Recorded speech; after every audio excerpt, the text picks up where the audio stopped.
um, it's not necessarily odd that she might get tied up. Oh, I So, understand. since we have gotten rid of Dr. Stevens, now it's time for some real conversation. Doc, you're not gonna set me up, are you? Class is in session. Mr. Grimes What's going and on? Mr. Let's talk about students. Let's talk about students. You have them uh, basically high school, middle school. What are the age of your students primarily? In terms of grade, I get kids from 6th to 12th grade. Typically 12 to 18.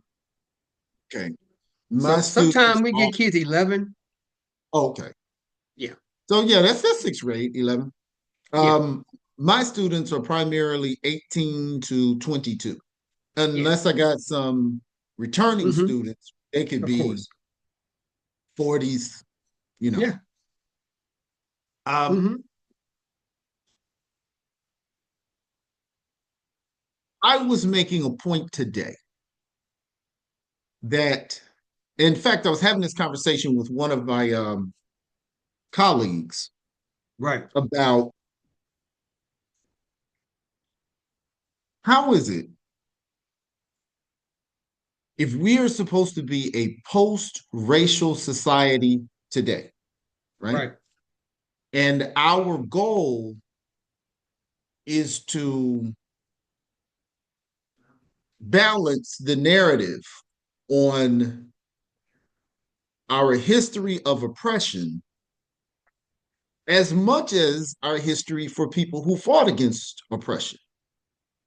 Right. Because we're trying to get past that beginning. I had I had challenged the students and particularly one of my colleagues to entertain a thought or to conduct a thought experiment on why is it our education from elementary to college does not give a fair representation of white men that dedicated their lives to racial equality.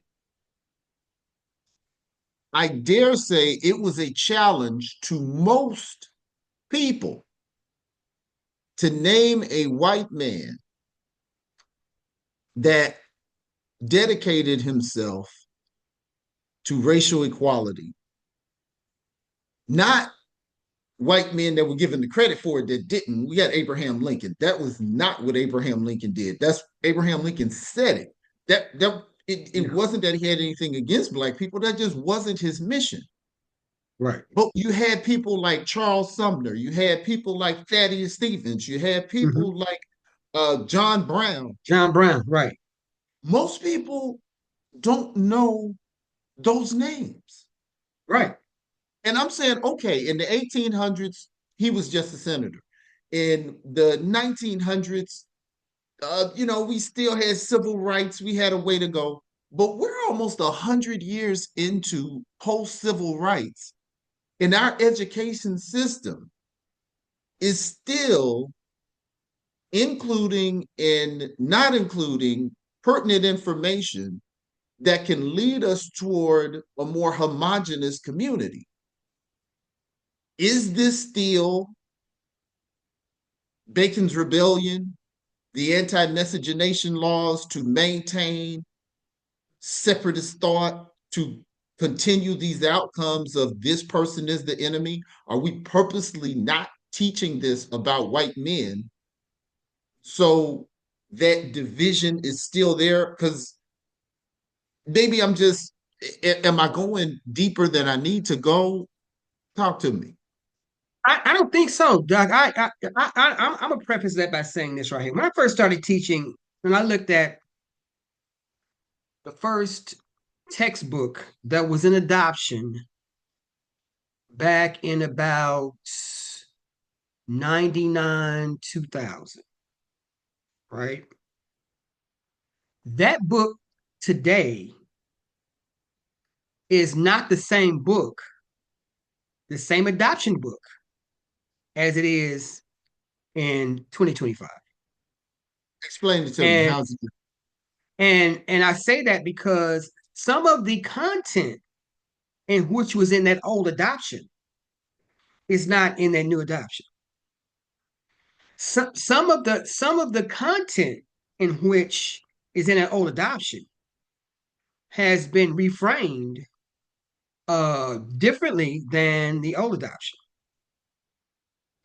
And some characters or historical figures have been eliminated from the old adoption to the new adoption. And a lot of them, and even the passages, and don't get it twisted that the passages even then, 20 some odd years ago, were not that large, but they're even smaller. I mean, they're down almost to a footnote, right? And so you see the progression. I've seen the progression of the elimination of uh people of color or what we consider to be marginalized people. And that's what was concerning to me because they always give us sample books, right? Anytime the doctrine comes out, they give us sample books from various textbook producers to determine which one they want to use. So we look at the books, we get feedback from the books, then we in turn let them know which ones we like the best. And Doc, every last one of them of the newer adoptions, they began to shrink the influences of people who had not been a part of this history, would not be the country that we are. Hmm. So my question becomes: is it an issue of education or an issue of indoctrination? I feel you, and we understand the racial play that we have in the history as to where um, people of color or marginalized people have been excluded, and the white or European male has been centralized. But I'm trying to entertain a little more of a unique thought of talking about the centralized white male. Yes. Why are you showing the oppressive, over capitalistic, discriminatory white male and purposely not mentioning the sacrificing white male that stood up against the system, many times gave his life? Yes. And I'm not saying that that group is a majority in any stretch of the imagination, but to show the presence is still valuable. Why are we can say, okay, racism, that's why they're not putting women in it. Racism, that's why they're not putting blacks in it. Racism, that's why they're not putting Mexicans in it. But the people that are in it, meaningful information is being kind of downplayed. John Brown is downplayed. Charles Yes. Sumner, as much as Definitely. Charles Sumner is mentioned, as Yes. much as Thaddeus Stevens is mentioned, it's kind of ran by. Yes.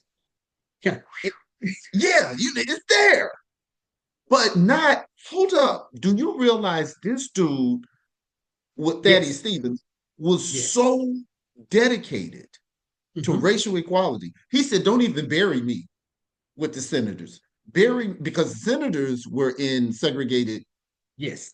Yes. Yeah. cemeteries." Cemeteries. Yes. Like, wait a minute. This dude died. I think he was like 76. Mm-hmm. And he went at a time we were coming up on Plessy. Yes. That's the mindset of this country. Yes. We're in Reconstruction, where the return of the South is imminent when he dies.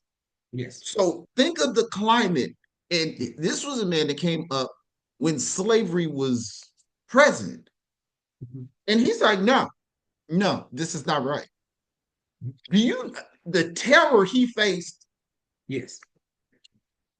I think they want to give us a glimpse of hope of what could happen. But in reality, you have to understand what has happened and what did happen, or what did happen and what has happened, right? Right. And what are the results of those things? So I think they'll always flash us certain images of hope and prosperity, um, like the carrot in front of the horse scenario. I think there's always a carrot in front of the horse, but the horse is going to do a whole lot more carrying than to get the carrot, and we'll never get the carrot, right? Okay. Until the end, right? And if the owner decides he should get the carrot or the apple or whatever the case may be, but I always think that there is a dangling carrot scenario that has driven people in this country who've Right. either born here or come here. They always looking for the carrot, but the carrot or the situation. Because me, my kids and I, we talked about smoke screening today, right? Oh, okay. So I'm like, okay, what's a smoke screen? And they said, well, smoke screens are designed to hide what the reality is, right? And I said, well, yes, that's exactly what it is. So what do you think the realities are in response to this country? And of course, they were kind of like really hesitant, like, should we say something? Like, should we really say something? I said, hey, no, it's the Green Mile effect. Like, just it's all good. It's Vegas. Whatever happens in Vegas stays in Vegas. And these are young, impressionable young men, Mm. but they're very honest because of how they see things. Their perception is pretty keen and pretty sharp, right? They still have a sense of fairness or a sense of right and wrong. They still have despite what they did to get there, they still have a sense of what that is, right? Hmm. So, but they're teetering on that line to where stuff looks very gray. Stuff don't look real gray, and they talked about the hypocrisy that exists not only on campuses but in their community, and more importantly, what they see in terms of leadership. Mm. Like how can and look here, I'm dealing with kids who doc, they got some serious stuff going on, right? And one kid said, how can a person with 30 plus felonies be a leader? And I'm catching hell over a misdemeanor. I don't understand that. And so, we began to process. We began to process it, right? And so a lot of those things it just kind of comes out. Like, no, Doc mentioned Sister Cherie, she mentioned the fact that she talked about Vygotsky last time we met, right? Mm. And looking at Vygotsky's theory, his last part of his theory dealt with proximity, or dealt with proximity learning, or going beyond what adults teach you, what your perceptions are, and what your senses are, right? So it's how Okay. you talk to folk and how you share information.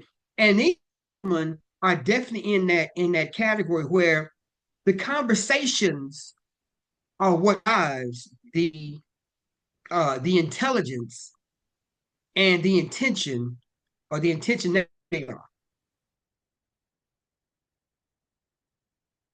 Various parts of the county, right? Okay. But they still experience in various districts within the county, but they still experience the same set of conditions and narratives despite the campus that they're on. So they call fairness, they call justice and fairness, they call it very clearly. Because Mm. now the conditioning has been revealed, and it's like they're in this dilemma, this social dilemma of, are laws really fair? Or in this case, is the law fair?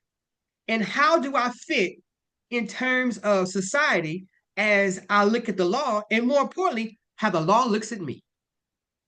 Mm. So, and I thought that was pretty profound of a perception, because um, we kind of live in this gilded world of education, where in the history books, the heroes are painted not to look like them, not to be like them, and to take on this patriotic, nationalistic attitude that may be historically American, but is anti ethnic cultures or the cultures in which they come from. Mhm. Although there are some similarities, but when you start measuring, okay, how am I supposed to act, as opposed to how am I supposed to act and respond based upon how I've been conditioned to act and respond. Or and so they're in this dilemma of how do I fit, where do I fit? Because this stuff ain't right. Something ain't right. With this, with this change of leadership, like you were saying, um, Trump is just the lightning rod. Yes, We have seen, the American people have seen, the world has seen how the judicial system is weaponized in the yes, United States because it was done to the president. So now it can't be denied that our court system has that utility consistent with the wording of the 13th Amendment. So now we know that. Now we yes, also have a president who has a temperament and a personality that does not follow the traditional lines of politics, where he says, I don't pay taxes because I'm smart. I know the yes, tax code, and nobody that funds you pays the taxes because they got the same exactly. money I do, and they had the Yes. same.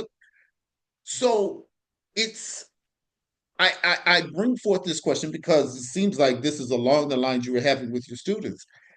Is this Trump era a good thing in the way of things are becoming exposed that have been hidden?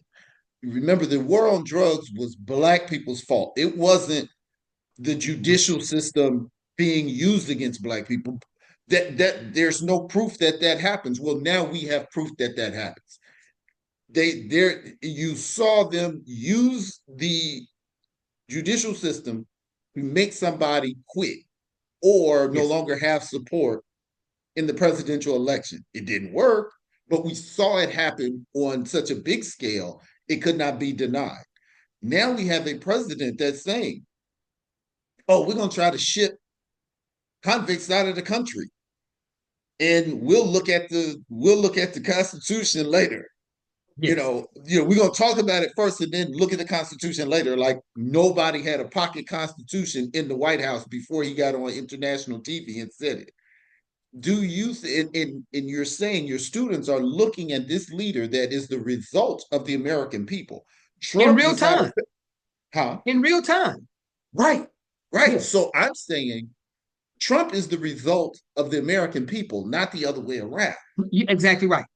So He's symptomatic. is this is this is this straying from the hypocrisy of democracy that has traditionally been the American way, beside the moral value, the moral distractions, is this clarity a good thing? Think, okay, I'm gonna use I'm gonna come to you from the educated standpoint, right? The person who is supposed to guide the knowledge. If because here's my philosophy, right? If you give kids information, um, it's up to them to determine the value. If I give them the content, um, it's not up to me to determine whether or not it's a positive or negative. However, we can determine that there are some things that were not good for the country. We do understand that there are some things that did not work well, and it's a lot of things, right? But I still give them the option to make a decision on if it were the best thing to do at the time. And and a lot of times, what you'll find out, because kids are very astute in a lot of different things, right? Depends on what question you ask, how you ask the question, and what leeway you give them to answer the question without judgment. So as a restorative practitioner, right? My main goal is to make sure that everybody has a voice in the community and everybody's heard and everybody feels safe in discussing what happens in the community. When I can establish those foundational practices, we good. So I have a list of agreements, right? Because we function as a community. We function like most American theory and practice says you should function. Okay. All right. We respect each other. We respect, I have a talking piece, I have a centerpiece. We respect those things. No judgment. Everybody has a voice. Respect the community, respect the people in the community, and especially respect yourself, right? So those agreements are on my wall every day. So when we come in, we have that discussion. I go over the agreements before we have any discussion. Before we talk about anything, I do a check-in, how you feeling, how you doing, and then boom, we go to the conversation. Those agreements guide the conversation because people feel a part of the community. Now, when I look at that, and then we look at content, and we look at the context of the content, and then because we've established a community, my question becomes: are we a restorative community as a country? Give it what you see, give it what you know. So what's the difference? And how can we better the situation? What do you mean Right? by a restorative community? What do you mean by that? Meaning that in restorative practice, the goal of restorative practice is to establish a healthy, functioning community where there's very little harm, and if harm is committed, we allow a person an opportunity to restore themselves back into the community by having circle groups. It may be a one-on-one conversation with myself and a kid or a certain group of kids, right? Which is the way that things should be practiced in this country. Based and I'm truly asking, I'm not Yes. No, debating. go ahead. I'm truly asking, based on what? Based on the agreements of the community, of the people in that community, in my Okay. classroom. Yes, All go right. No, ahead. no, no, no, no. You were saying, is the United States a restorative community? And our agreements between the government and community Yes. is the Declaration of Independence, Yes. United States Constitution. Correct. I do not have the entire United States Constitution memorized, but Yes. because of some other things that I'm doing, I mean, Of course. I learned the preamble because of Schoolhouse Rock. Right. Some other research that I'm doing is actually taking me through the first. Obviously, you're going to remember the first 15. Yes. Uh, Being a historian, you're definitely going to. Being a mid Yes. 19th century historian, you're going to definitely know the Reconstruction amendments. But what portion of those two documents promotes a restorative attitude? I'm asking. I'm not saying it doesn't. I'm asking. I think when the Constitution was established and created, right? I think I don't necessarily look at the Constitution as opposed to the principles of the Constitution. Okay, explain to me. So the principles of the Constitution is really what guided constitutional law or the development of the Constitution, right? In Popular in law sovereignty. school, in law school, they had black letter law Yes. and then they had the spirit of the law. That's it. That's it. And Yes. sometimes, yes, sometimes you could adjudicate Yes. on the spirit of the law, Yes. saying this is what it said, but this was the purpose in which it was Exactly made. right. So Exactly right. there is precedent for you. I'm following you. Okay. Yeah. So you're So checks and balances. Yeah. are you saying this so the spirit of the Constitution is one for restorative Yes. community?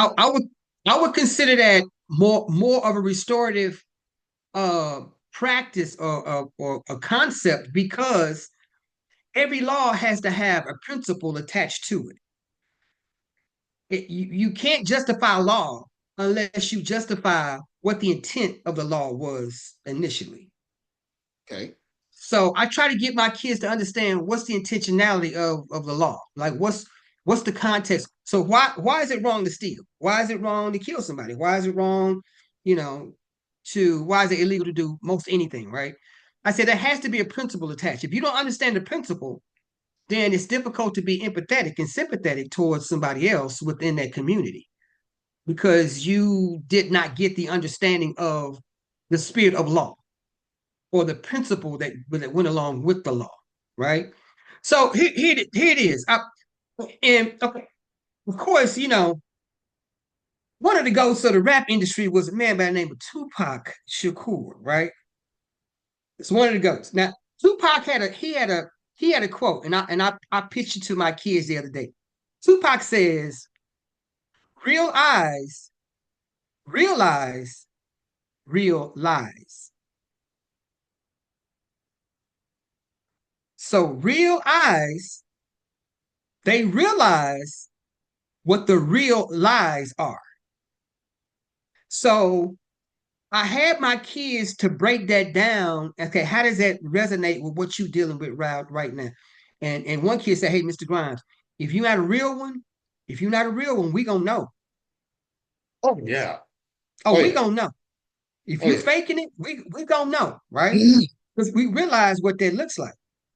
And so I had to allow them to put that in context of what they have been taught, um, whether it be formally or informally, on the educational level. And I'm gonna tell you that there's a major disconnect.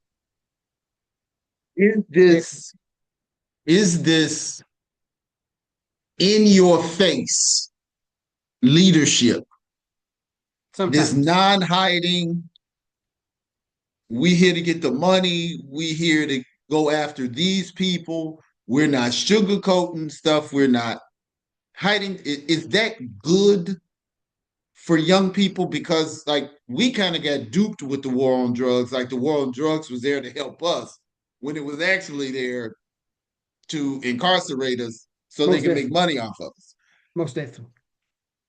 And I'm not saying that that's all the way gone, but there's so many things now that's just in your face under this Trump Yes. era. Is that better or worse for our young people? Because, like you said, now they're thinking about stuff that Yes. I know I wasn't thinking about at that age. Okay. We didn't have a president with multi Mhm. felonies. And, we had to say, wow, look at how they're treating this group as opposed to how they're treating us. We didn't have that. No, we did. We did. So is Yeah, this I think again, if you're truly about education, you're going to give kids information to make that decision. And I say that because kids are so inundated with stuff. I mean, 24 hours a day, you have access to anything, everything imaginable, right? hmm? And we talked about the last time how accessible content is and information is. And so when you have a kid who's developing, and their brains are developing, and they're developing a conceptualization of who they are, this stuff gets really, really entangling. Is there And they don't more know how. distrust now? Yes, yes, So the more information is breeding more distrust. So we were more trusting in our Yes, leadership because we were more ignorant. most definitely. Wow. Now, is that a good thing or not? I think to some degree, I think it is. I don't think kids should be exposed to a whole lot of stuff, depending upon what age they are, and they can't have. I know some adults can handle some information, so I know kids can. True that. Yeah, true that. You and I know, right? Yeah. There's some stuff that I don't know if adults should be exposed to, but you know what they are. So when kids have access to that, and I'm gonna tell you, I'm reading a book right now called The Anxious Generation, right? So in Anxious Generation, it talks about the advent of technology and how much it has affected education and how much it has affected the socialization of children or the socialization of people. However, it goes on to state that kids who went from a play world to the internet world was so drastic. Play world meaning that, and I have two daughters, right? So one of them was like 33 and the other one's like 24. And my oldest daughter says, she tells me all the time, she said, Daddy, our generation were the last kids to really play together. Like to go outside, play, have a good time, go to the park, blah, blah, blah, blah. And I'm like, I got to thinking, I said, okay. Now my youngest daughter, um, who's almost 10 years younger, she grew up right when um the internet was like booming. Social media was like booming. And like 2010. Hmm. And I could tell a shift from 2010 till now. These kids are more isolated. They've been more sheltered. In turn, they develop more anxiety, depression. Now, you know Uh, what? I was just teaching my 1302 class is on the depression. yes, And because parents were trying to work and take care of stuff, they were out of the home, which had traditionally not happened. right. And the children that had grown up during that time, because the depression was a decade, and then you got to give another 10 years just for recovery. Most definitely. They had to re-indoctrinate children to playing. Yes, They had like toy libraries yes, where you could check out a toy for a week or something like that to re-engage the imagination and all of that. But see, yes. what has happened now from what you're saying, because I'm putting it together, I always like to connect how history repeats itself. What you're saying is there was no devastating occurrence that had to be fixed for this break. So Yes. now we're talking about you. What'd you say the title of the book was? The The anxious generation. Yeah, now it's just passing through to a way of life because I'm not interacting with kids and I'm not learning hierarchical sharing, building relationships, communication. I'm not learning those things. Not learning. So And I don't have to learn right, it. right. That's the danger. I don't have to learn it. And I don't have to learn it because my mom or dad is, or whoever is taking care of me, they're in the same world I am. So are we better or worse as a nation with all the technological advances and the type of politics we have? What direction are we moving in? Or is it same same clown, same clowns, different circus?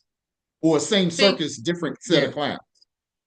I think the urgency is understated. I think that the